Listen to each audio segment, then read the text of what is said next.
చేస్తున్నాం. తెలంగాణ రాష్ట్రానికి విద్యాశాఖ మంత్రి కావాలి. బడిబాట మొదలైంది, బడికి మంత్రి లేడు. తెలంగాణ రాష్ట్రంలో కాంగ్రెస్ ప్రభుత్వం రాగానే మద్యానికి మంత్రి ఉన్నాడు తప్ప విద్యకు మంత్రి లేడు. ఇది సిగ్గుపడాల్సినటువంటి అంశం. మద్యానికి మంత్రిని పెట్టినరు మీరు. కొత్త కొత్త బ్రాండ్లు ఏం తీసుకురావాలి, ఆ బ్రాండ్లల్లో కమిషన్ ఎంత తీసుకోవాలి, టార్గెట్లు ఎక్సైజ్ డిపార్ట్మెంట్కి ఎంత పెట్టాలి, మద్యం ద్వారా ఆదాయం ఎంత పెంచుకోవాలి, ఈ సోయి ఉన్నటువంటి ముఖ్యమంత్రి గారికి మరి విద్యకు విద్యాశాఖకు కూడా ఒక మంత్రిని పెట్టాలి. పేద పిల్లలకు చదువు చెప్పేటటువంటి శాఖ, ఇవాళ రాష్ట్ర అభివృద్ధి జరగాలి అంటే చదువు కావాలి పిల్లలకు అనేటువంటి సోయి ఎందుకు లేదు అని మేము ఇవాళ డిమాండ్ చేస్తున్నాం. ఎంత దారుణమైనటువంటి పరిస్థితి అంటే పర్యవేక్షణ లేని అనాథలాగా తెలంగాణ రాష్ట్రంలో ఇవాళ విద్యాశాఖ పరిస్థితి ఉన్నది. విద్యాశాఖ మంత్రి పోస్టు ఖాళీ. ఎన్నికల సమయంలో రేవంత్ రెడ్డి గారు పదే పదే ఒక గాడిద గుడ్డును నెత్తి మీద పెట్టుకొని, ఒక గంప మీద గాడిద గుడ్డును పెట్టుకొని ఎన్నికల ప్రచారం చేసినాడు. ఇవాళ వాళ్ళ ప్రభుత్వంలో కూడా గదే గాడిద గుడ్డు కనిపిస్తుంది మనకు. మీకు నేను పోస్టర్ రూపంలో చూపిస్తా. తెలంగాణ రాష్ట్రానికి విద్యాశాఖ మంత్రిని ఇచ్చిందా కాంగ్రెస్ ప్రభుత్వం అంటే గాడిద గుడ్డు ఇచ్చింది. తెలంగాణ రాష్ట్రానికి విద్యాశాఖ మంత్రి లేడు.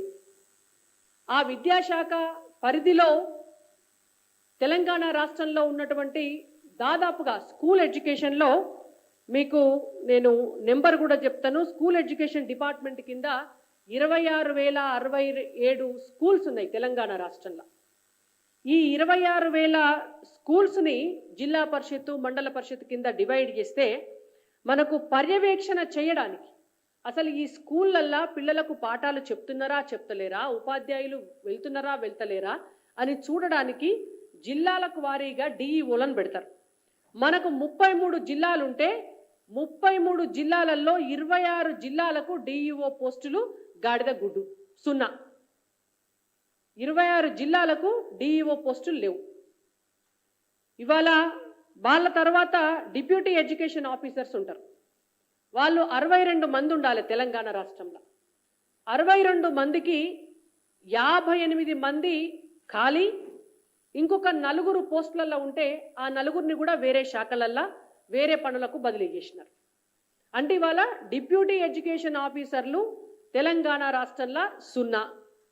అంటే కాంగ్రెస్ ప్రభుత్వము డిప్యూటీ ఎడ్యుకేషన్ ఆఫీసర్లకు గాడిద గుడ్డిచ్చింది స్కూళ్లకు అని అర్థం. దాని తర్వాత మండలాలు 615 మండలాలు ఉన్నాయి తెలంగాణ రాష్ట్రంలో. 615 మండలాలల్లో మండలానికో ఎంఈఓ ఉండాలి. ఆ మండలంలో ఉన్నటువంటి స్కూల్స్ అన్నిటినీ కూడా పర్యవేక్షణ చేయడానికి 617 మండలాలు ఉంటే 15 మండలాలు ఉంటే సిగ్గుపోతుంది చెప్పుకుంటే 17 మంది ఎంఈఓలు ఉన్నారు తెలంగాణ రాష్ట్రంలో. 17 మంది ఉన్నారు. మిగిలిన ఎంఈఓలు ఎక్కడ పోయినరు? కాంగ్రెస్ ప్రభుత్వం ఏమిచ్చింది అని అంటే మనకు గాడిద గుడ్డు. దీని తర్వాత ప్రభుత్వ పాఠశాలలలో ఉపాధ్యాయుల పోస్టులు 22,000 పోస్టులు ఖాళీ ఉంటే 11,000 పోస్టులకి మాత్రమే నోటిఫికేషన్ ఇచ్చి ఇంకా అప్లికేషన్లే తీసుకుంటున్నారు. ఇంకా అప్లికేషన్ల కానే ఉన్నది ఆ కథంతా. లిక్కర్ దందాకు మాత్రం అన్నీ అయిపోయినాయి. మినిస్ట్రీ దగ్గర నుంచి కింది దాకా మొత్తం అయిపోయినాయి. ఇవాళ ముఖ్యమంత్రి పోస్టుకు మాత్రం ప్రభుత్వంలోకి రాకముందే, అధికారంలోకి రాకముందే డేటు టైము మొత్తం ఫిక్స్ అయింది. కానీ ఇవాళ బడులను బాగు చేయడం కోసము, విద్యాశాఖ మంత్రిని నియమించడం కోసము, డిఈఓలను నియమించడం కోసము, ఎంఈఓలను నియమించడం కోసము, డిప్యూటీ ఎడ్యుకేషన్ ఆఫీసర్లను నియమించడం కోసము, బళ్ళల్లా టాయిలెట్లు కడిగి ఊడ్చే స్కావెంజర్స్ను నియమించడం కోసము, పాఠాలు చెప్పే ఉపాధ్యాయులను నియమించడం కోసం మాత్రం ముఖ్యమంత్రికి ఈ రోజు వరకు కూడా టైం సరిపోతలేదు. ఇవాళ మీకు మీ కాంగ్రెస్ పార్టీల పంచాయతీలు ఉంటే ఇవాళ పేద బిడ్డలు రోడ్డు మీద పడాలనా? మీ పార్టీలో పదవుల పంచాయతీ ఉంటే మీరు మంత్రివర్గాన్ని పూర్తి చేయకపోతే దానికి వాళ్ళ పేద బిడ్డలు బలి కావాలనా? ఇలా కాంగ్రెస్ పార్టీలో విద్యాశాఖను నిర్వహించేటటువంటి సామర్థ్యం ఉన్నటువంటి నాయకులు లేరనే కదా అర్థం. ముఖ్యమంత్రి ఆయన దగ్గర ఎందుకు పెట్టుకున్నాడు ఈ శాఖను? పర్యవేక్షించే సమయం లేనప్పుడు, పర్యవేక్షించే కెపాసిటీ లేనప్పుడు ఇవాళ ముఖ్యమంత్రి గారు వాళ్ళ కాంగ్రెస్ పార్టీలో ఎవరికన్నా ఒకళ్ళని చూసి ఇచ్చేది ఉండే.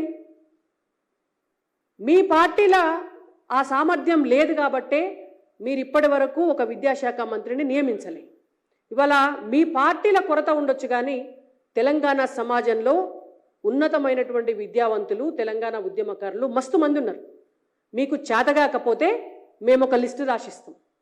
ఎవరినన్నా ఒకరిని విద్యాశాఖ మంత్రిని చేయండి. 6 నెలల్లో వాళ్ళను ఎమ్మెల్సీగా బాధ్యత ఇచ్చి వాళ్ళను అర్హులను చేయండి. మీకు చేతగాకపోతే భారతీయ జనతా పార్టీగా తెలంగాణ ప్రజల పక్షాన విద్యాశాఖ మంత్రి పోస్టుకు మేము సూచిస్తాం.